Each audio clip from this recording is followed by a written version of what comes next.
Campomarzo, la terra di mezzo di Vicenza. Outlet della droga, teatro che mette in scena storie di violenza, di emarginazione quotidiana.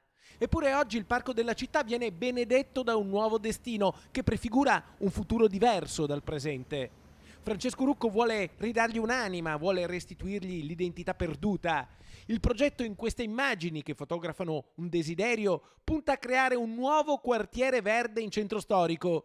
Il piano, presentato ieri alla maggioranza dal sindaco, è uno dei più ambiziosi degli ultimi decenni. È un problema che si trascina in realtà da anni, direi addirittura da secoli, quella della destinazione di Campo Marzio. Quindi da questo punto di vista cerchiamo di dare un obiettivo che è quello di rifunzionalizzare Campo Marzio affinché diventi luogo vissuto dai vicentini. Così Campomarzo cambia faccia, cambia funzione, diventa un grande polmone verde collegato al centro storico e che andrà da San Felice Fortunato all'Eretenio. Verranno create piazze, ripensate le vie, nascerà un nuovo quartiere con via Roma che diventerà una rambla immersa nel verde. L'amministrazione di centrodestra è pronta a investire 5 milioni di euro con 900 mila euro all'anno nel prossimo triennio, la prima tranche già finanziata per il 2021. Piazzale De Gasperi diventerà pedonale e verrà collegato al nuovo piazzale della stazione. Un tunnel abbatterà l'impatto delle auto in Viale Milano, mentre in Viale Verdi ci sarà un mercato coperto. E se non daremo delle funzioni a quell'area,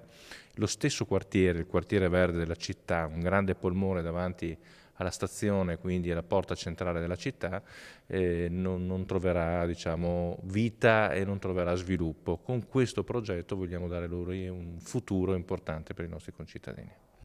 È l'occasione giusta per rilanciare una proposta di Rete Veneta. Nell'inchiesta che avevamo lanciato qualche tempo fa su 1000 vicentini, il 70% aveva detto che voleva chiamare il campo Marzio e non più Marzo.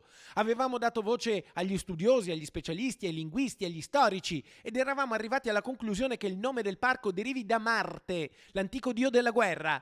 Una contrapposizione fortemente simbolica perché anche oggi è in corso una battaglia di civiltà, di cultura, di legalità contro il marcio rappresentato dalla sporcizia e dallo spaccio di droga che rendono il parco una palude di degrado. Ma io l'ho sempre chiamato in realtà Campo Marzio sul piano personale perché deriva da Marte, quindi ha una derivazione latina chiara e ritengo che sia Marzio. Insomma, il nuovo parco potrebbe essere chiamato Campo Marzio, nome che tra l'altro venne utilizzato durante il Rinascimento. Anche quella che deve iniziare oggi, in fondo, è una nuova rinascita per Vicenza. Sicuramente il cambio del nome può essere anche un punto di partenza dal punto di vista appunto di un nuovo rinascimento per Campo Marzio, quindi sarà oggetto sicuramente di un approfondimento anche da parte dell'amministrazione.